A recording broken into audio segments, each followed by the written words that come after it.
Përshëndetje dhe mirë se vini të dashur ndjekës në podcastin ton të radhës Rishtazi. Sot do diskutojmë çështjet e kulturës që janë të jashtëzakonshme për një komunitet, për një shtet, sidomos edhe për një kombë, sepse nëpërmjet kulturës shfaqet pasaj gjithë krenaria kombëtare, shtetërore e të gjithë atyre që duan dhe që i mbështeten kur kultura ka sukses. Por ditët e fundit pikërisht për këtë çështje ka një diskutim të madh rreth një institucioni, nëse do të shuhet, nëse do të zhbëhet, dhe ai është ansambli muzikor që është me bazë në Tetov dhe që në titull e ka ansambli muzikor nacional, pra kombëtar, një institucion i nivelit të lartë i cili u krijua para do kohë, por tani me një reformë të Ministrisë së Kulturës mund të ndodhë që mos ekzistojë më. Për të diskutuar rreth kësaj çështje kam ftuar sot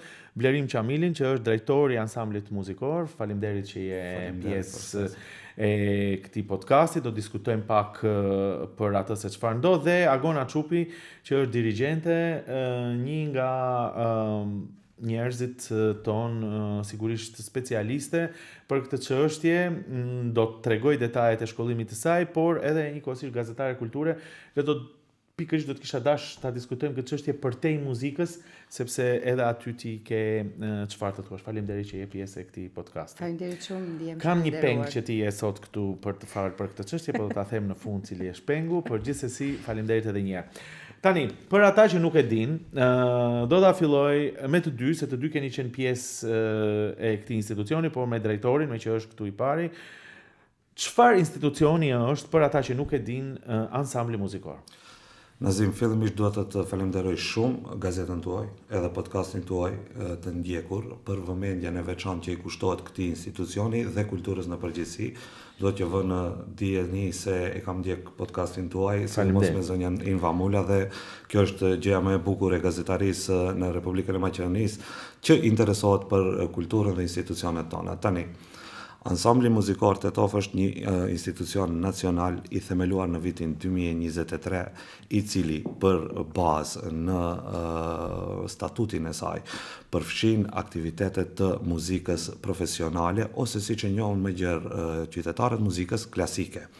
Kjo është me një anë të shihet, kështu se po diskutohet tema fuzionim, është një ansambël multifunksional, i cili brenda vetes me statut përfshin korin, orkestrin dhe një band muzikore e cila do të luajë muzikë të popularizuar ose muzikë moderne, siç i themin, jazz, pop edhe rock.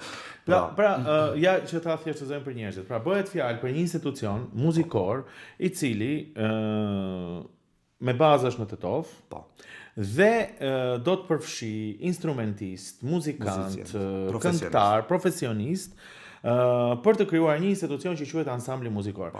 A është diçka si filharmonia? Ndgjoj, tani kështu, do me thonë, ansambli i Tetovës është një, do me thonë, në ranglistë, në radhitje, është një gradë më ullët se Filharmonia e Maqedonisë. Tani, kjo punë e Filharmonisë hap shpesh debate mes komunitetit dhe debate në aspektin politik.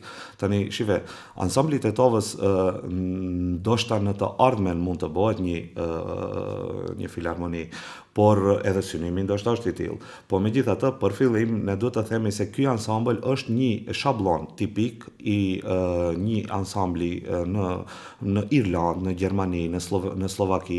Pra, për momentin është në Tetov, është rajonal dhe i përfshin, domethënë, tani duam apo s'duam. Domethënë, meqense është në Tetov, dhe Tetov është qyteti i dy universiteteve dhe artistët tanë janë shqiptar, tani ajo në këtë moment perceptohet si institucion shqiptar, por që ne duhet këtë ta themi se ky institucion është i nacional dhe aty do të punëson absolutisht shqiptar dhe maqedon dhe të gjithë. Do ndorim te kjo çështje se normalisht kur je muzikant, muzikant i flet me gjuhën e muzikës dhe jo me fjalë, kështu që ai që është i talentuar duhet të punësohet, në qoftë se ndjekim logjikën. Fatmirësisht punësimet në këto lloj institucionesh bëhen me audicione, kështu që gjithkush tregon atë. Do të arrijë kjo çështje. Po për ata që nuk e dinë, çfarë është filharmonia, çfarë është ansambli, ideja është ta shpjegojmë. Pra bëhet fjalë për një institucion të nivelit të lartë, profesionist, me njerëz që kanë mbaruar muzikë, që kanë ndjekur akademinë dhe i cili pra siç thatet dhe juve ka orkestrën, ka korin, pra një institucion serioz kur e shikon në televizion do thuash është diçka dinjitoze. Ja të taja fjalën si dirigjente. Unë të thashë do shpjegoj. Do me thënë Agona Çupi. Ti ke kryer muzikën, ke kryer 2 mastera, ke kryer doktoraturën dhe je një nga dirigjentet e ralla të këtij vendi, që merresh edhe me kor, pra dirigjon dhe korin. Nuk ka një njeri të shkolluar në këtë lloj grade. Sigurisht ka edhe të tjerë, po flasim për ty tani. Sa i rëndësishëm është ansambli, krijimi i një ansambli. Pse e bëj këtë pyetje? Sepse nëse s'ke hapësirë, ku do zhvillohen muzikantët? Kjo është ideja. Po duhet të krijojmë hapësira.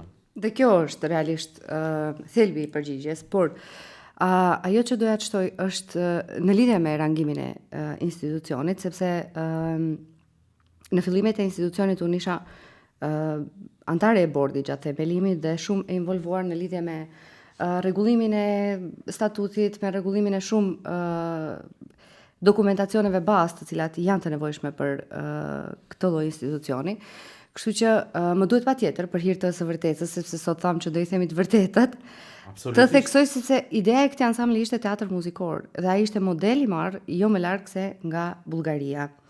Dhe kështu përfshinte më shumë aspekte, duke e krahasuar më herët siç e krahasove me filharmoninë, me që shteti mund të ketë një filharmoni, më pas kur janë më zhvilluar, ndoshta diçka tjetër ndryshon, orkestrat marrin forma dhe rangime të tilla, por filharmoni që përfaqëson një shtet është një. Kështu që filloi me atë model, mirë, po kjo nuk kaloi atëherë gjatë themelimit si emër teatri muzikor. Më duhet patjetër gjithashtu për hir të vërtetës ta them se gjithë këtë dokumentacionin e idejimit të gjitha atëherë i bëri profesoresha Besiana në konsultime dhe në duke i parë të gjitha këto institucione të modeleve të ngjashme që përfshin. Ideja ishte që mos ta lëm vetëm një orkestër kamertale, me që kapacitetet tona ishin më të mëdha, kishim nevojë të ketë edhe kor, kishim nevojë të ketë edhe bendin që drejtori më herët e Ceku. Kështu që si arsye asaj që teatri muzikor nuk kaloi si ansambël nacional. E nevojshme, unë e thash edhe tek reagimi im, përderisa brenda një qyteti, hiç më larg, nuk shkojmë në Gostivar, nuk shkojmë në rajon, por vetëm me qytetin e Tetovës. Përderisa brenda një qyteti ekziston shkollë mesme muzikës, ekziston fakultet i arteve. Nevoja edhe kapaciteti shihet. Sepse përderisa ka kuadro e cila del, e cila prodhohet, nëse mund ta përdor këtë term, atëherë duhet u gjendet vendi. Kemi shumë muzikantë të cilët janë pa punë, edhe nuk janë të rregulluar, duke përfshirë edhe veten time, nuk janë të rregulluar në profesionin e vet. Të punojnë aty ku duhet për shkak të kapaciteteve të limituara që kemi për këto vende specifike pune. Dikush do thotë ka filharmoni, sa po the më herët që kur ka konkurset në institucionet muzikore bëhen apo me konkurs, në fakt nuk është konkurs me dokumente, duhet të dalësh para një komisioni, audicion, po pikërisht. Në qoftë se deri tani këto muzikantë nuk janë punësuar në filharmoni, në këto institucionet muzikore të Maqedonisë, bie që janë të talentuar, nuk janë të zotë. Nuk i bie kështu sepse nuk është se ka pas edhe konkurse ashtë shumë takove të fundit. Edhe vendet që lirohen filharmoni janë 1-2, nuk mund të jenë 30 vende, nuk është se kërkohet një kapacitet i tillë që të rregullohen një numër i madh. Për shembull, në filharmoni nuk ka shef dirigjent i cili është i punësuar, nuk ekziston. Ka një kohë që filharmonia ka vendosur që strategjia e filharmonisë është kështu dhe është shumë e drejtë, secili institucion ka drejtë të bëjë strategjinë e vet dhe është që të mos ketë, nuk ka as asistent dirigjent siç praktikohet nëpër shumë filharmoni, nuk ka as ndihmës dirigjent, nuk ka as dirigjent që është i shtëpisë. Kështu që ta bëjmë pyetjen ndryshe për të dy. A është ky një institucion për të akomoduar vetëm shqiptarët? Jo. Për të thënë që hajde, do të bëjmë një institucion, shkele shko, Nëse mund ta them kështu, tani jam pak cinik dhe ironik, por thjesht për hir të debatit, dhe tani për t'i sistemuar këto shqiptar, hajde do krijojmë tani një institucion, ndërkohë që këto shqiptar të talentuar mund të shkojnë edhe të punësohen te institucionet e tjera. Kjo ide bie direkt, do përgjigjem unë nga ana, pastaj vazhdoj ti nga ana institucionale. Unë kur kam dalë përpara orkestrës, dhe kjo ka qenë shumë herë nga formimi i ansamblit, qoftë edhe nga koncerti i parë i promovimit, nuk kam pas përpara vetëm shqiptar brenda orkestrës, as brenda korit. Do me thënë, kanë ardhur të gjithë ato njerëz të cilët kanë pas dëshirë dhe i kemi kërku, kemi pas nevojë, do me thënë, gjithmonë brenda projekteve tona asnjëherë nuk ka qenë vetëm shqiptar. Asnjë koncert nuk ka qenë që të kemi në institucionet muzikore të këtij vendi, sa ka shqiptar instrumentist? Artist? Mbi 50. Jo, në institucionet e shtetit, në filharmoni, po, të punësuar. Shumë pak. Do të thonë, ndigjo Nazim, tash unë dësha të qasem me një këndvështrim tjetër pyetjes tuaj. Kjo është e vërtet kjo pyetje fatkeqësisht edhe qarkullon në komunitet, po qarkullon edhe tek politika. Shifeni, kultura edhe politika e kulturës nuk bazohet në shabllone nacionaliste siç jemi mësuar ne ti shohim deri sot edhe në propaganda ekstreme të stilit të shekujve të kaluar.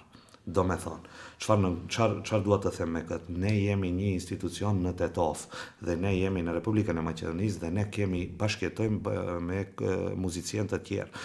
Tu flasim për standarde universale, zotrin Nazim. Do me thonë, muzika është standard universal, Mozart do të luhet edhe këtu, edhe ku tjetë, do me thonë, nuk mund të krijojmë ne heroizma edhe kulte edhe ku ta diun çfarë mbi këtë çështje. Kjo është një çështje shumë e thjeshtë dhe mund të them lirisht, s'është edhe e turpshme që po e diskutojmë këtë temë, në qoftë se dikush nga Evropa na shef në këtë podcast se ne po diskutojmë çështjen e një ansambli muzikor, dhe me thonë kjo të ishte një turp i papar. Po hajde, zoti drejtor, Qamili, ta shpjegojmë çfarë është problemi, pse ky institucion është vënë në rrezik. Unë e di se kemi bisedu bashkë, po edhe ata çfarë kam lexuar, njerë dikush thotë që duhet të zhduket, domethënë ka rrezik që mos ekzistojë, dikush thotë të ketë fuzionim, pra të bashkohet me një institucion tjetër, por pyetja më e thjeshtë për t'ia shpjeguar një njeriu që nuk e din detajet, publiku jo gjithmonë është i përfshirë në detajet e këtyre institucioneve, pse është në rrezik ky institucion? Tani kështu, do me thonë, neve duhet të jemi transparent dhe duhet të flasim me fakte. Ne kemi një fakt. Vitin e kaluar në janë premtuar punësimet për funksionalizimin e një institucioni siç është Institucioni Nacional Ansambli Muzikor në Tetov. Ajo gjë nuk ndodhi vitin e kaluar. Tani, kalojmë vitin 2026, do me thonë ne në pritje të punësimeve, një ditë për diell postohet një plan strategjik i cili e parashe ansamblin muzikor me 2 të punësuar. Kjo nuk është fakt. Do me thënë kjo është fakt, por nuk është realitet. Ne 2 të punësuar nuk e cënojnë, nuk do me thënë se ansambli është jo funksional. Prit se edhe unë jam konfuz. Tani, në qoftë se ky institucion është krijuar. Po.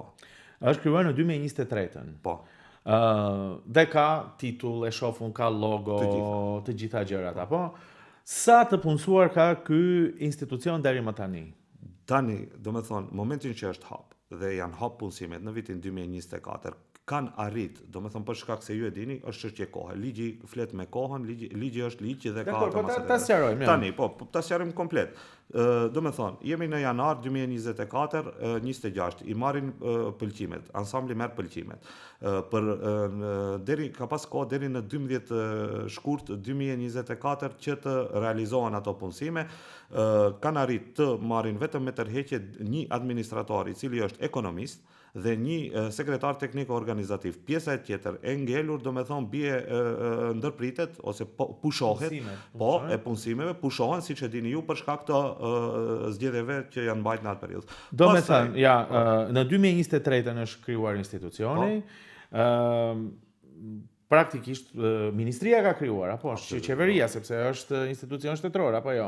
Dhe do të duhej të fillonte punësimi i njerëzve. Deri në 2024 ju thoni që janë punësuar vetëm 3-4 njerëz që është me atë linjën si e that me tërheqje, me pajtueshmëri. Domethënë kanë ardhur nga komuna e Tetovës, janë kaluar. Do edhe nga 2024 deri më tani të punësuar zyrtarisht ky institucion nuk ka, apo jo? Vetëm 2. Dhe ka vetëm 2 të punësuar, ndërkohë kur ka vetëm 2 të punësuar, atëherë shumë kollaj të shkrihet, sepse çfarë të bëj gjithë ai institucion, gjithë ai ansambël me 2 të punësuar pa instrumentist, pa kor dhe pa evente, apo jo? Tash kështu. Domethënë në një logjik administrative edhe në qasjen e ministrisë ndaj ansamblit, kjo tingëllon kështu. Biles domethënë edhe më keq. Po jo, edhe për publikun jam, jo, edhe për mua si gazetar, kështu ja, tingëllon. Tani është një institucion, e flasim për sa i rëndësishëm është etj, ndërkohë pas ka vetëm 2 të punësuar. Mirë, ka 2 të punësuar. Megjithatë, për këto 3 vite ansambli ka pas aktivitet dhe ka pas program vjetor, të cilën e kemi shkruar ne bashk vullnetarisht, domethënë pa këmbim, pa pagesë, dhe kemi përpiluar planin dhe i kemi aplikuar projektet në Ministrinë e Kulturës, ato që na takojnë neve si institucion. Dorën në zemër kemi pas edhe buxhet, jo kush e di se çfarë, buxhet të vogël, dhe ne me atë buxhet të vogël i kemi realizuar të gjitha koncertet tona dhe qytetarët e Tetovës e kanë ndjek për këto vite mbi 10-15 koncerte të ansamblit. Pra edhe pse ka zyrtarisht vetëm 2 të punësuar, ju me që keni qenë të regjistruar, kjo është ideja, apo si një institucion, keni pas të drejtë të aplikoni në projektet e ministrisë dhe keni mbajt aktivitete. Apo? Domethënë për këto 2 vjet, nga 2023 deri në 2026 sa jemi tani, ju keni mbajt disa aktivitete me financa përsëri nga Ministria e Kulturës, apo? Okej, pyetja ime është tani, ju keni problem se nuk bëhen punësime të tjera, apo keni problem se edhe kaq sa jeni mund t'ju frenohet aktiviteti i arshëm? Ku është problemi? Problemi është këtu, nëse pa punësime, ai ansambël do të ngelet peng i projekteve dhe buxhetit të ndarë për projekte çdo vit. Pra, në një kohë ose në një të ardhme me një problem më të vogël, ato projekte mund të mos kalohen, ose mund të jepet një arsye X që nuk ka projekte dhe automatikisht ansambli ngelet pa aktivitete profesionale. Ne kërkojmë punësimet për një arsye, sepse po të punësohet grupi i korit, dirigjentët dhe një staf minimal që ne kemi kërkuar 24 ndëror Nazim, që është nga 50 ne kemi kërkuar 24, një grup të vogël që në çdo moment ne të jemi të gatshëm të kemi trupën muzikore brenda ansamblit dhe ajo trup muzikore të performoj dhe të mbaj aktiv me koncerte ansamblin dhe qytetarët të kenë mundësin të ndjekin muzikë vokale profesionale. Pra ju thoni që në qoftë se, që ta kuptojmë edhe unë edhe publiku. Pse nuk u bën punësimet në kohën e duhur? Pyetja e logjikshme para se të kaloj te pyetja tjetër. Po e marr një herë me këtë anën administrative, pastaj do flasim për anën e peshës. Drejtori Blerim Çamili, pse nga 2023 deri në 2026 nuk janë bërë këto punësime, ndërkohë që logjika ime thot, përderisa institucioni ka leju që ky institucion të hapet, pra Ministria e Kulturës, me siguri kanë bërë plan, edhe me siguri kanë thënë, ansambël do me thënë të ketë njerëz, të ketë muzikant. Pse deri tani nuk janë punësuar këto njerëz? Tani kështu, që të jem komplet precis, pa dorza dhe komplet i qartë për publikun. Ansambli është themeluar në vitin 2023. Dhe në gjatë vitit 2023 ka pas një vonesë të kërkesës nga ana e drejtorisë së kaluar. Po kjo nuk paraqet ndonjë temë diskutimi. Ne jemi në vitin 2026 dhe ne kërkojmë punësimet në vitin 2026. Do me thonë, që ti kalojmë Nazim dhe të ndërpres, më falë pak, po se me qenë se ti me të drejtë parashtron pyetjen. Jo, unë dua që të jemi sa më të qartë ndaj publikut. Edhe unë dua të përgjigjem, me qenë se jemi viktime e kësaj debateve kush çfarë ka bë. Do me thonë, ndigjo, unë dua një herë përgjithmonë që të ndërpresim një herë këtë lloj bisede me punën se kush çfarë ka bë. Do me thonë, për momentin jemi në këtë gjendje dhe nëse ka mundësi, do me thonë, edhe ju kisha lutë gjithë mediumeve, edhe opinionit që pyetjet i drejtojnë asaj se çfarë jemi duke bërë edhe çfarë do të bëjmë. Dakor, po unë gjithë idenë e kam për të sqaruar. 2023-ën është krijuar, ka pas një vonesë thoni ju, nuk është bërë. 2024-ën është kërkuar punësimi? Janë kërkuar punësimet, është kërkuar edhe vazhdimësia e punësimeve të dhëna, e cila ka pas një blokazh në qershor nga qeveria për punësimet që janë realizuar në vitin 2024. Sepse konkursi u hap, u apliku edhe pastaj u blloku. Dhe si përfundim. Arsyeja është, domethënë, qeveria e re kur erdhi në pushtet, mori një vendim që të gjitha punësimet që i ka kaluar qeveria e kaluar të ndërpriten. Dhe domethënë me gjithë vullnetin e mirë të drejtorit vete që ishte domethënë Ardian Ismailit, i cili ka kërkuar vazhdimsi, nuk i është dhënë. Ne kemi vazhduar përsëri me punë. Jemi në vitin 2025, është vjet. 2025 keni kërkuar punësimet? Kemi kërkuar punësimet, domethënë në maj, unë kam ardhur në maj në drejtori, gjë e parë që kam dhënë punësimet. Kam insistuar dhe kam marrë domethënë mbështetje nga përfaqësuesit tanë atje dhe premtim, të cilët na kanë thënë se ne do të realizojmë këtë çështje dhe pikë. Kaq. Pastaj kur pam, domethënë detyrimisht unë jam producent dhe i njoh punët administrative goxha mirë, kështu që në momentin në gusht unë absolutisht kërkova edhe një kërkesë tjetër për vitin 2026, e njëjta kërkesë. Dhe do me thonë që mos të bëjmë amulli dhe të nglejmë mjegull në opinion. Dgjoni, ajo çfarë ka ndodh edhe distanca e kohës është shumë e ngushtë për të themeluar dhe për të strukturuar një ansambël. Kaq, do me thonë, ne kemi humb 20 vjet ne kërkojmë një institucion i nderuar Nazim. Më shumë se 20 vjet. Okay. Pra, nëse e përmbledh, në 2023 është krijuar, është dashur të bëhet punësimi, për arsye të caktuara nuk është bërë punësimi. Në 2024 keni kërkuar, ka filluar procedura, është ndërprer për shkak të zgjedhjeve, për shkak të qeverisë së re. Qeveria e re ka pranuar dhe ka thënë që okay, do vazhdojmë me punësimet. 2025 nuk ka ndodhur, 2026 nuk ka ndodhur. Dhe vinte drafti. Tani mund ta diskutojmë këtë nga kjo. Para se të kalojmë këtu, mua e shoh që ju nuk keni qejf ta bëni këtë çështje, se jeni artist, edhe e shoh që komunitetin e keni kështu mirë, po do t'ua bëj pyetjen të dyve. Sa ka politik në këtë çështje? Sa është e politizuar kjo çështje dhe sa realisht komuniteti artistik qëndron bashk pavarësisht politikës? Më vjen keq drejtor Blerim Qamili që duhet ta bëj këtë pyetje, po duhet ta bëjmë sepse edhe ti e din, edhe unë e di, që në opinion akuzat janë ti e bëre, unë nuk e bëra. Unë e kuptova ku preket, unë nuk e kisha këtë qëllim. Realisht e kisha qëllimin ta shpjegojmë për njerëzit si ka shkuar rrjedha e institucionit. Për mua, më e rëndësishme është që institucionet kulturore të funksionojnë, sepse siç thash dhe në çelje të programit, ato janë baza, shpirti i një populli, i një shteti, i një komuniteti, apo jo? Por kur ti dëgjon vetë si artist, politizime të tilla, jo po ansamblin e ka krijuar ai, jo po kjo tani, si të bën të ndihesh dhe si ta shohim këtë çështje? Po ja, zotrin Nazim, që mos keq kuptohemi edhe një herë, që do me thonë që mos e devijojmë dashamirësinë edhe këtë këmbgulje për ta jetëzuar edhe për ta funksionalizuar këtë institucion. Me gjithë respektin e të gjithë kolegëve dhe me thonë, kjo temë duhet të ndërpritet politizimi, do me thonë politikat e kulturës duhet të orientohen ka perëndimi. Tani, politika po bën një debat ku mundohet, do me thonë, tek këto përfitoj nga kjo, me që... Po pra ja ta themi hapur, ideja është që BDI-a nuk e ka bërë, neve vleni do ta bëjmë. Po e bëj një retorik, ja kështu, për shembull, duhet t'i informoj të gjithë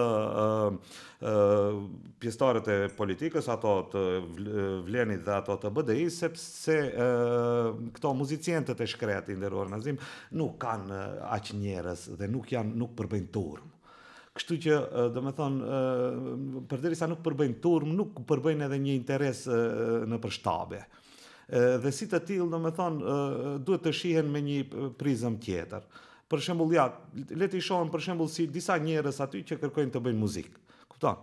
Do me thonë, ja, të bëj me një retorik që mos keq kuptohemi dhe mos e ndryshojmë. Po pra, qëllimi nuk e ke të krijosh probleme politike, unë këtë e kuptoj, prandaj dhe emocionove në atë lloj forme, por rrjedha institucionale është ajo që është dhe ndonjëherë duam apo nuk duam, ata që janë në krye të institucioneve marrin vendime. Po, i nderuar Nazim, tani këto punët e perëndis që thua ti edhe punët e shqiptarisë, shqiptarëve në përgjithësi shpesh nuk na përkojnë.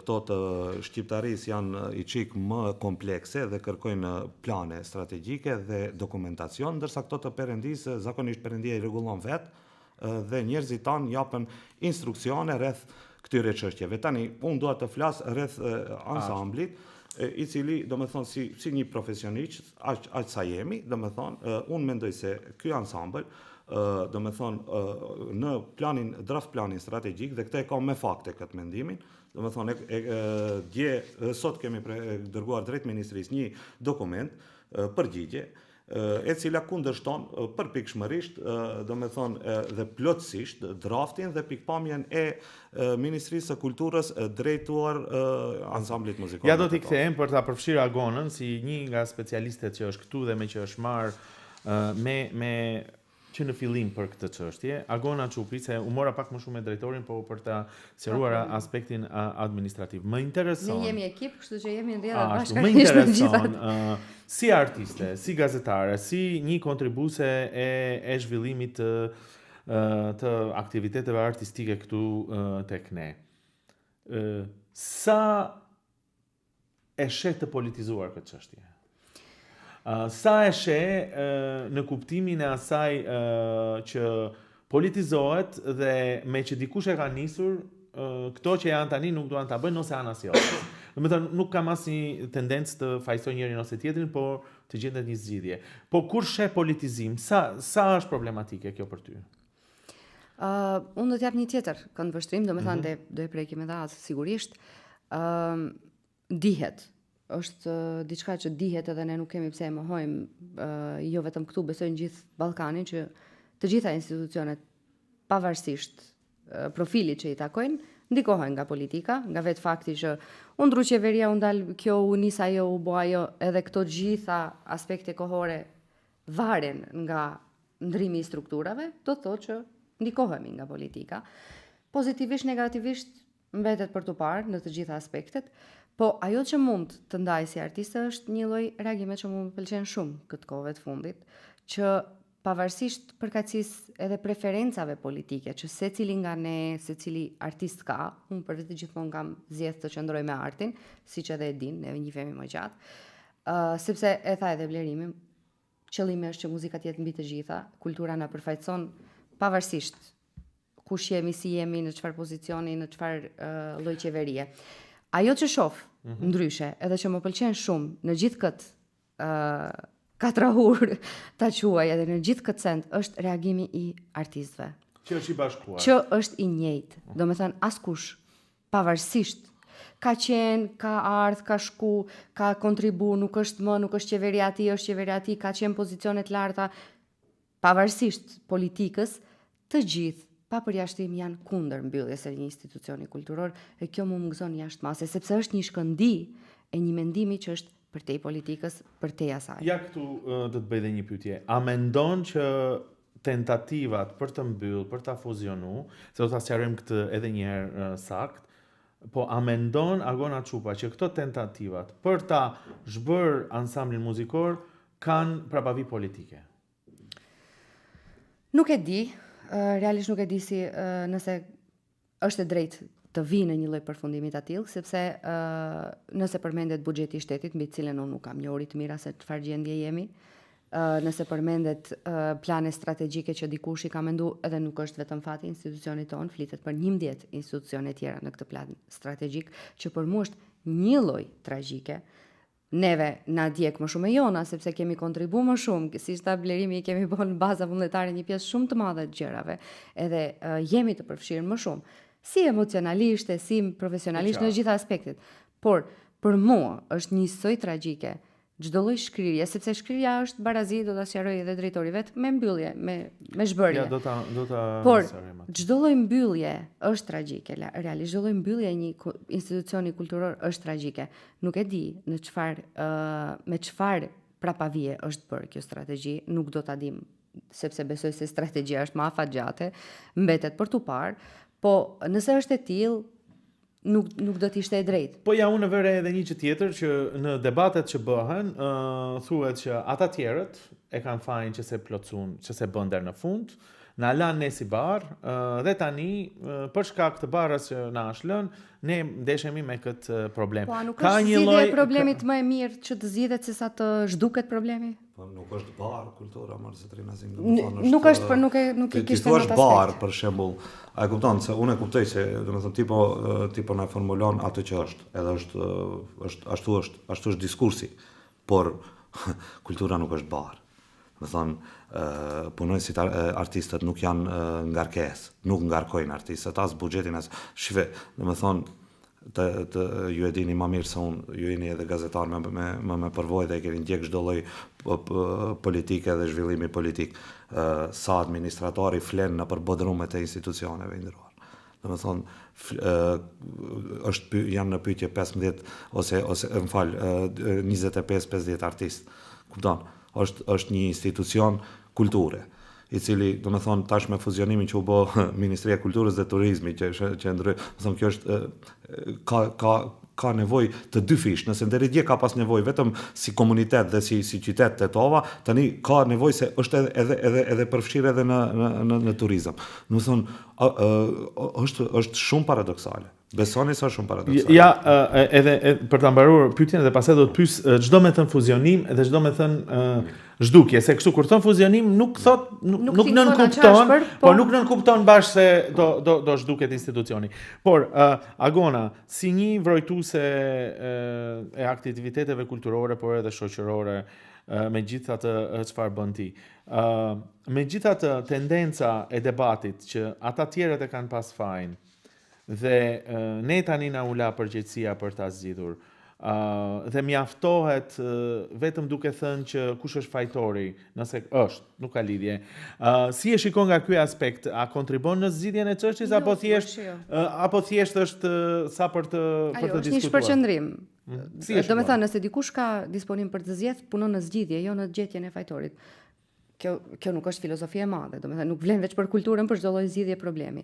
Nëse ekziston një problem, qasja e drejtë, qasja e drejtë edhe produktive, do të kishte qenë që të punojmë drejt një zgjidhje. Qoftë edhe bashkarisht, ne jemi shumë të hapur për çdo lloj debati publik, për çdo lloj ndihmëse që mund na kërkohet, mendimi. Në të gjitha aspektet kemi qenë brenda, e dim si funksionon. E dim se ta bëj këtë pyetje, se më the në fillim që se drejtori është i përfshirë më shumë institucionalisht. Ti tani nuk je direkt, dhe më the që je përfshirë në fillim. Në qoftë se ka nevojë dikush ta dëgjojë, okay, kemi qenë me faj deri këtu, kemi gabuar për një pikë çështje.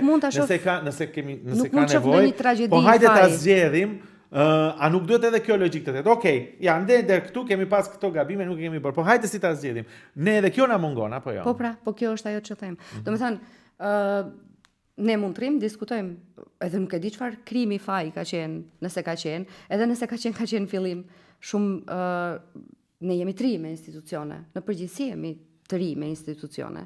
Institucionet tona nuk festojnë për vjetore shumë të mëdha, merri gjitha me radhë po duash.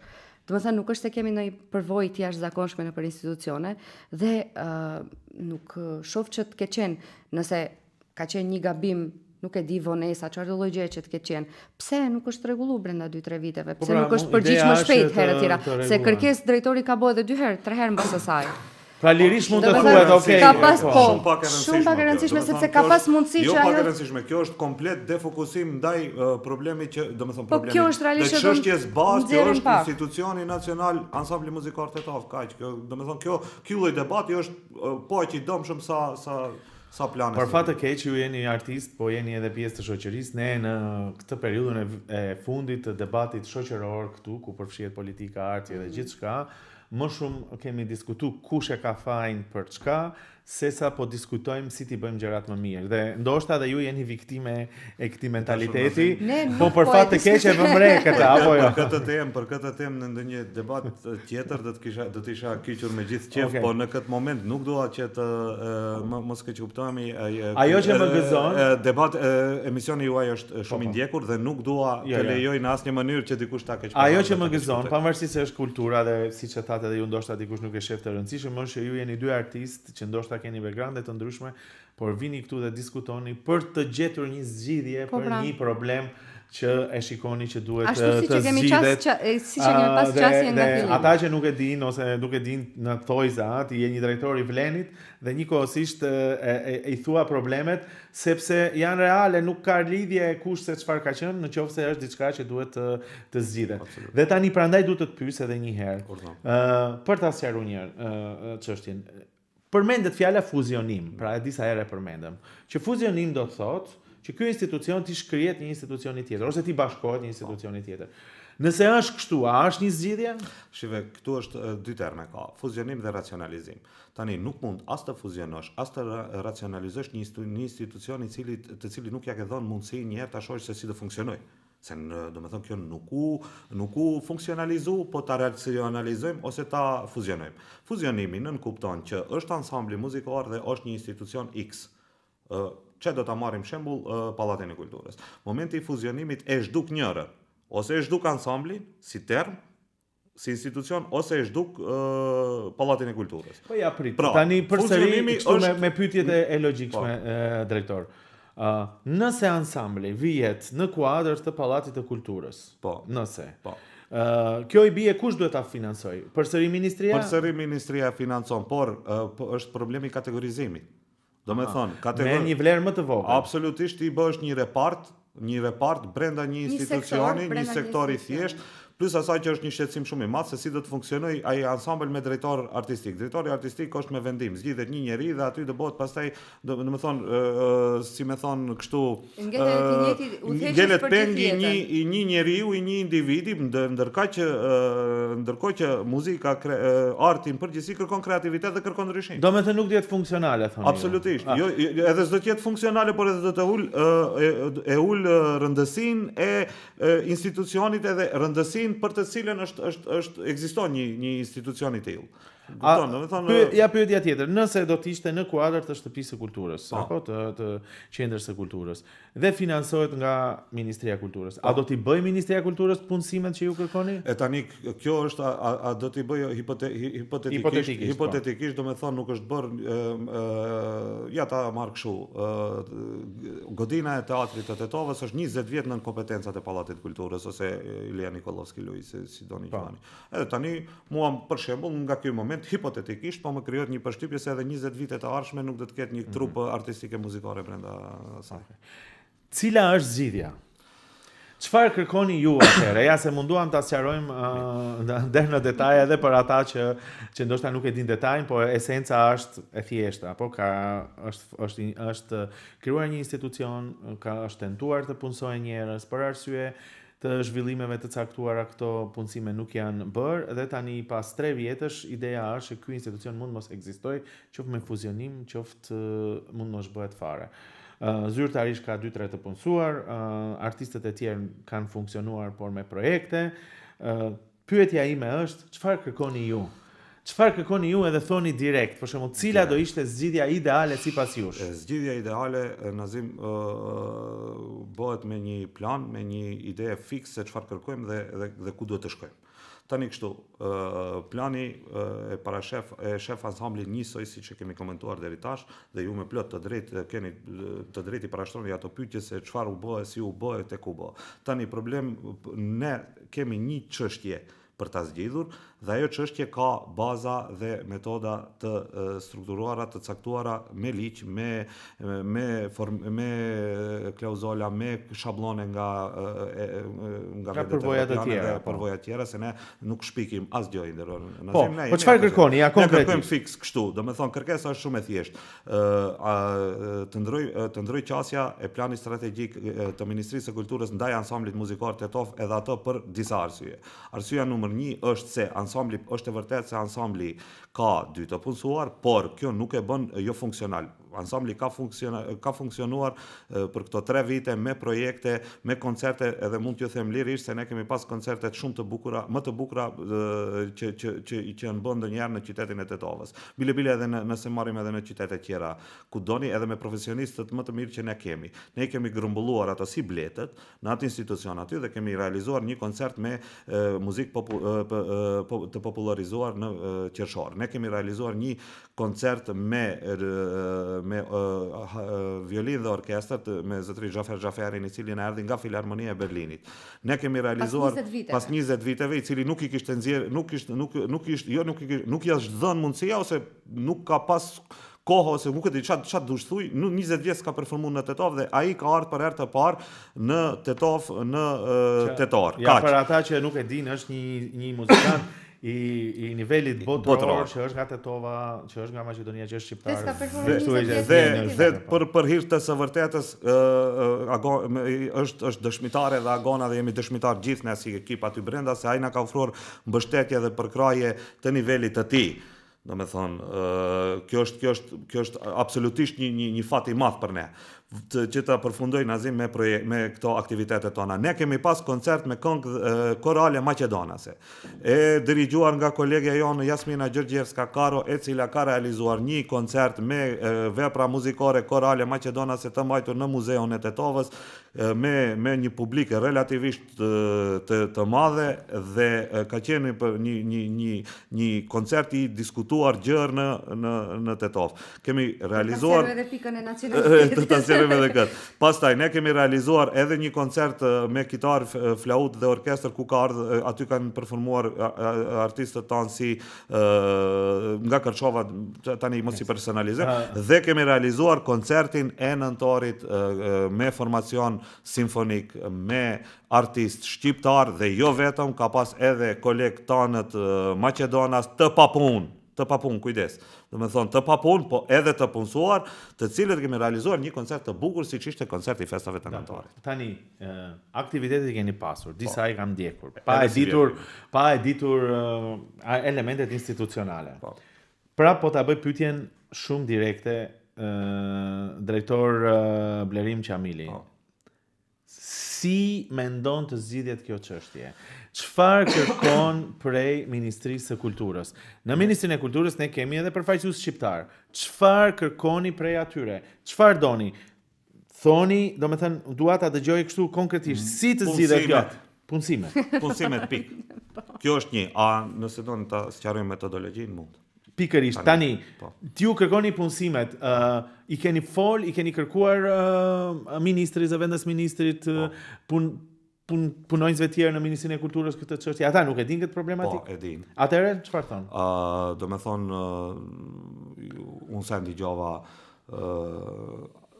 nuk ka është deklaruar asnjëri nga përfaqësuesit tonë, janë deklaruar liderët e tyre, edhe përfaqësues tjerë të partisë, kështu që e drejta juaj si medium është që ti... Kështu që prapë të shkon te politika çështja, ti s'do ta përfshish politikën, po Dgjoj, kjo është strategjia është desh të diskutohet shumë më herët, dhe në qoftë se një plan i tillë ka qenë diku në tavolinë, atëherë është desh të kundërshtohet. Në qoftë se s'është kundërshtuar, atëherë do të kundërshtohet tash. Dakor. Agona, atëherë cila do ishte zgjidhja në këtë moment, me që je përfshirë edhe ti nga aspekti teknik institucional edhe me dokumenta.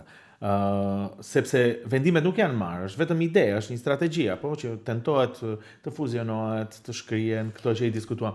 Çfarë mund të bëhet në këtë moment që të vazhdojë? Ky plan strategjik duhet të kalohet në qeveri, mos të kalohet në qeveri. Përfaqësuesit tonë mos ta kalojnë, mos ta votojnë. Si do të lloj, unë nuk jam, ti e din, njohuritë mia politike, por nëse ai e di që është draft plan dhe nuk është plani final, të mos realizohet ky plan, të mos kalojë ky plan. Dhe të ndryshoj qasja e mendimit që është drejt institucionit, të hapen syt të shihet realiteti që është brenda institucionit, dhe të na jepet mundësia me punësimet, të na jepet mundësia që të mund ta shohin nëse kemi realisht kapacitet apo s'kemi, sepse deri më tani ne nuk na është dhënë mundësia që ta shfaqim potencialin tonë. Pa punësime, pa komoditetin e asaj që ne t'jemi, ta kemi vendin tonë, ta dim se shkojmë çdo ditë në punë dhe kontribuojmë çdo ditë. Me vrullet e projekteve ne nuk mund ta shfaqim realisht potencialin tonë. Kemi realizuar gjithë ato projekte, i kemi në plan edhe sa i kemi 12 për këtë vit që e ka nxjerrë drejtori i programit këto ditë. Hiç më larg se në maj do kenë me mua Kori koncert. Kështu që ajo që duhet është vetëm të ndryshohet plani strategjik, të fillojnë të realizojmë punësimet dhe le të na japin atë kohën që kanë menduar te plani strategjik që ta dëshmojmë ne vetëm. Nazima, mund të plotësoj vetëm diçka. Tani kështu që të pyesi çfarë kërkojmë ne, domethënë duhet një herë të diskutohet hollësishëm problemi. E ke qartë. Kërkesa jonë ka ra penge një problemi më të madh se sa që ne kemi menduar se mund ta kemi. Tani cili është ai problemi? Është ky se sipas plani strategjik e ka nënçmuar ose e ka neglizhuar ansamblin muzikor. Domethënë ka pa me një sy që unë nuk dua ta besoj, por në plan Jazz Orkestri ka perspektiv, ndërsa ansambli Tetovës nuk ka perspektiv. Domethënë këto gjëra tani duam apo nuk duam ne na nxisin tendencën dhe nxisin pakënaqësinë dhe pastaj mund dalim te këto temat e këtyne propagandave ditore që i bëjnë këta. Tani kështu, ansambli ka problem njerë në esencë sepse nuk është thonë direkt se do të fuzionohet ose praktikat evropiane çfarë bëjnë me këto probleme, në qoftë se unë kam dëgjuar edhe ministrin i cili u shpreh se ka probleme buxhetare. Dakord. Zgjidhjet e shabloneve evropiane na japin pauzë ose ulje të buxhetit ose domethënë ulje të kapaciteteve. Çdo lloj opsioni do të ishte shumë më i pranueshëm se sa terminologjia fuzionim ose rishikim. Domethënë duhet i kemi të qartë. Ndigjo flasim për të ardhmen e një institucioni i cili është, unë kam thënë edhe me një medium kështu, është shpirti i qytetit të Tetovës, edhe është shpirti i gjithë Maqedonisë Perëndimore. Domethënë është një institucion i vlerës së veçantë, i rëndësisë së veçantë, qoftë për shqiptarët, qoftë për maqedonasit, por tash ka ndodhur që ne jemi aty për momentin. Kështu që problemi i këtij ansambli është shumë më profesional dhe mua më duket si më thon si diabollo mënyra e prezantimit të zgjidhjes. Dakor. Duhet të jem shumë i qartë për një domethënë për masën e gjerus sqaroam, por duhet të jem më i qartë për shembull për përfaqësuesit me që më the drejtori i Vlenit, është vërtet shumë.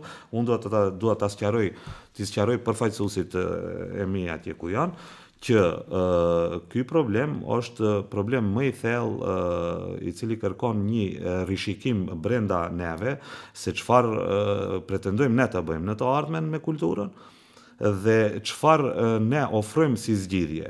Nuk mund të japim ne si zgjidhje nëse mbyllen 12, do mbyllemi ne, dhe nëse nuk mbyllemi ne, do kalojmë. Ajo është një qasje sikur me fol për diçka e cila nuk dihet a ja vlen apo nuk ja vlen të diskutohet, edhe a është e rëndësisë apo nuk është e rëndësishme. Do të thënë kur thua ti nuk ka rëndësi si funksionon, atëherë nuk ka rëndësi se çfarë është.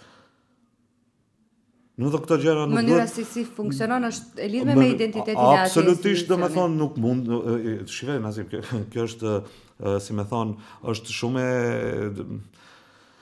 shumë problematike për ta diskutuar, për të flasim për një institucion me një gjuhë të tillë ose me një propagandë se çfarë ka ndodhur. Ndodhi çfarë ndodhi. Ne jemi tash, plani strategjik është goxha i rrezikshëm. Unë mund t'ju them disa aspekte, për shembull ato e kanë parë ansamblin në mënyrë të izoluar, pa e analizuar.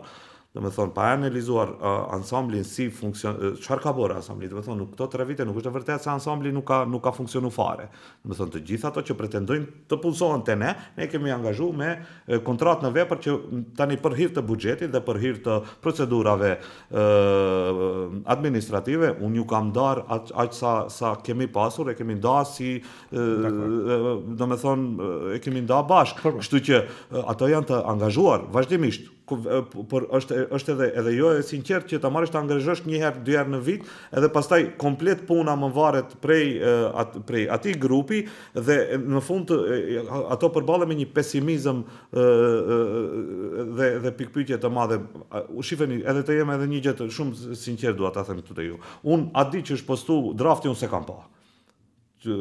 Kam qenë dikun tjetër, po edhe nuk e kam pa dhe për një moment Nazim kam parë hap telefonin dhe kam pa 7-8 artistë të cilët ma kanë dërgu draftin dhe do të thonë ato normal nuk janë administrator gjithë, ne nuk jemi edhe unë nuk jam administrator, në princip këto gjërat e vogla i kam studiu, pastaj kam pyet miqe, shoqe, ku ta di çfarë, se çfarë nën kuptojnë këto. Po më parim një muzikant për shembull thot, diçka nuk është, pse be 2 veta çfarë ka tash, më thon ai e lexon se te drafti nuk parashifen punësime edhe shqetësohet. Edhe mos ulën, të them të drejtën, unë gjeva me një pozitë shumë të keqe, se vetë se kishim një temë, një premtim se do na jepen punësimet. Dhe kur e marrish ta analizojsh thellë si çështje, kjo del në një tendencë pa dashur, që unë nuk du ta besoj se vjen në vitin 2026 në kohën e Artemis II-shit. Ne diskutojmë për tendenca shqiptaro-maqedonase, ku ta di se çfarë. Nuk kjo është, domethënë është nonsens, nuk bën sens. Nëse flasim me gjuhën e politikës që ka politika vëmërovlen, nuk bën sens më të diskutohen këto tema shqiptaro-maqedonase ose të jepet tendencë në këtë drejtim. Pra, plani nuk e ka analizuar ansamblin e Tetovës, nuk e ka marrë parasysh se 2 veta të punësuar nuk do me thonë se ansambli nuk funksionon. Kjo është një. Për shembull, e dyta, ti nuk mund të flasish për një institucion, ta përfshish në një draft strategjik në klauzollat e të përgjithshmes. Do me thonë, janë 12 edhe aty hajt tash edhe këtë dhe kalojmë. Do me thonë, aty nuk është bë analizë e nevojave të artistëve dhe analizë e punës së ansamblit. Pra nuk mund të flasim me këto vija për këtë institucion.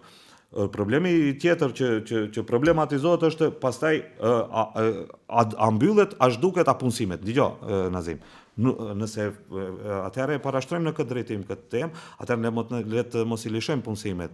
Ato por jo as ta fuzionojnë dhe as ta zhdukin, ta mbyllin ansamblin, le ta lënë në pauzë.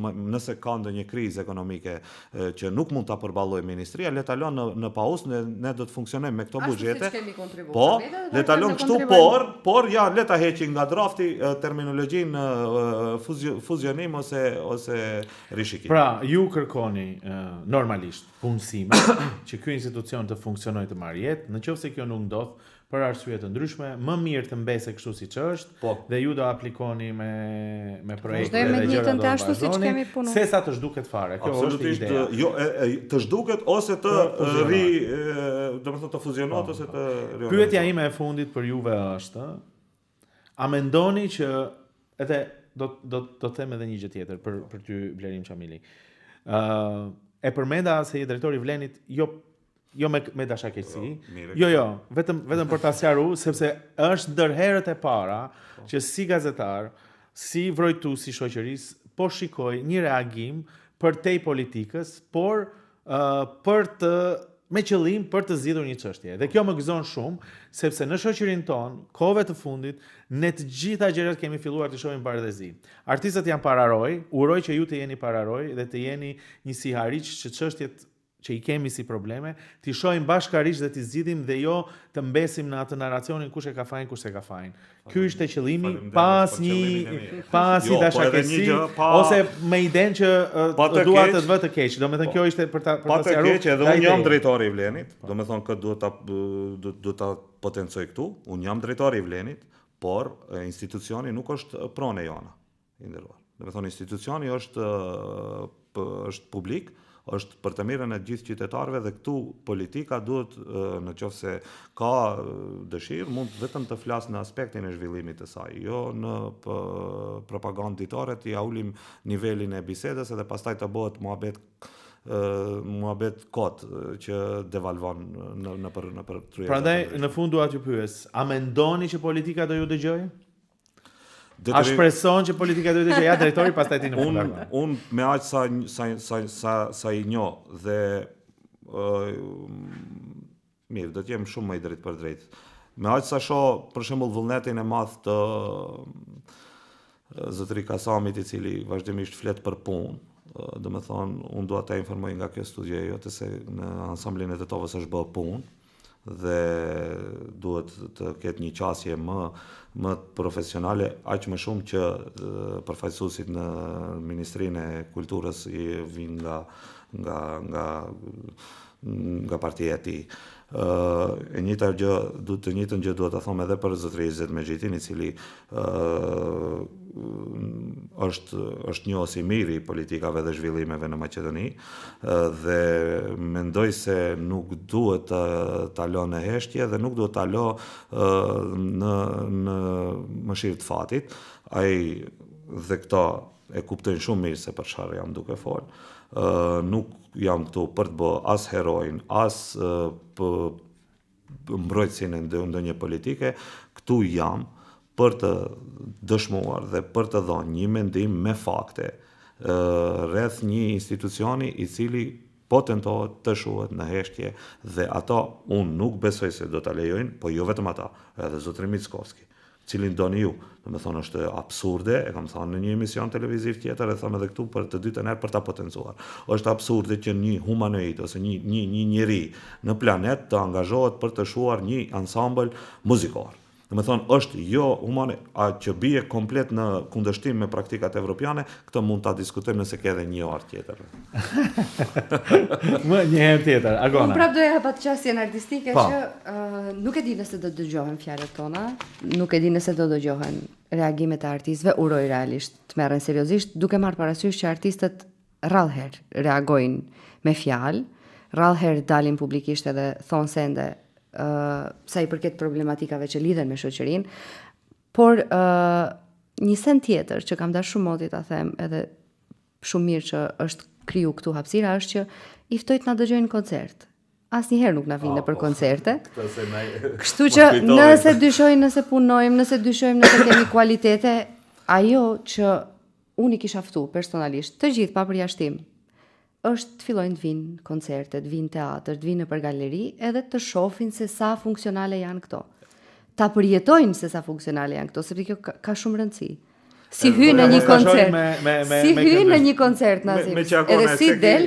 Me që Agona e Ceki, domethënë ftesat kanë qenë vazhdimisht. Gjithmonë për të gjithë përfaqësuesit. Këtë gjë e dim edhe.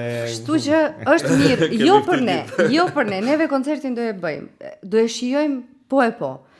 Çështja është, isha duke folur me kolegë që njeriu nuk hyn asnjëherë në një koncert edhe nuk del njësoj.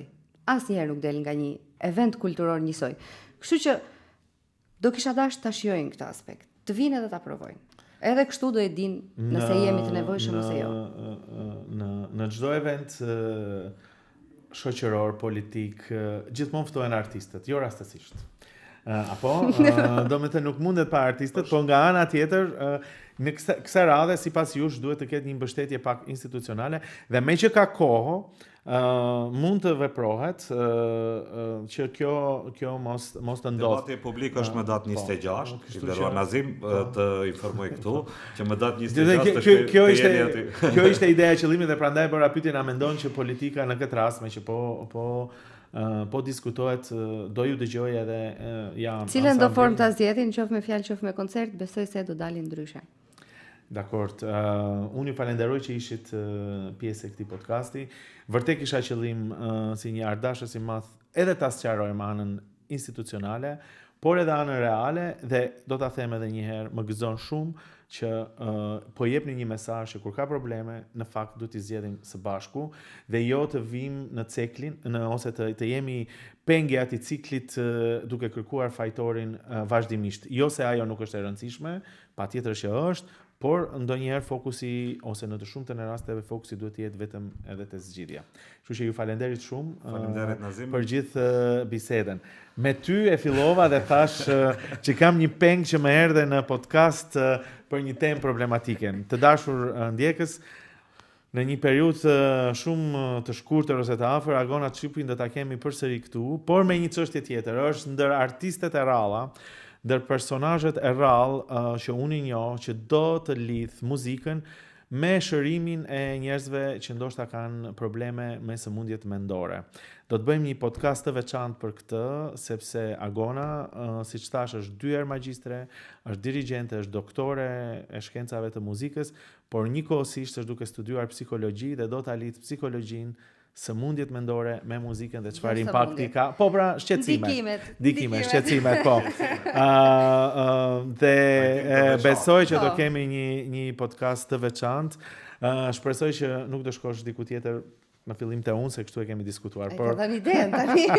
Prandaj por ishte kënaqësi që tu kisha në këtë podcast. Shumë faleminderit Nazim për kohën.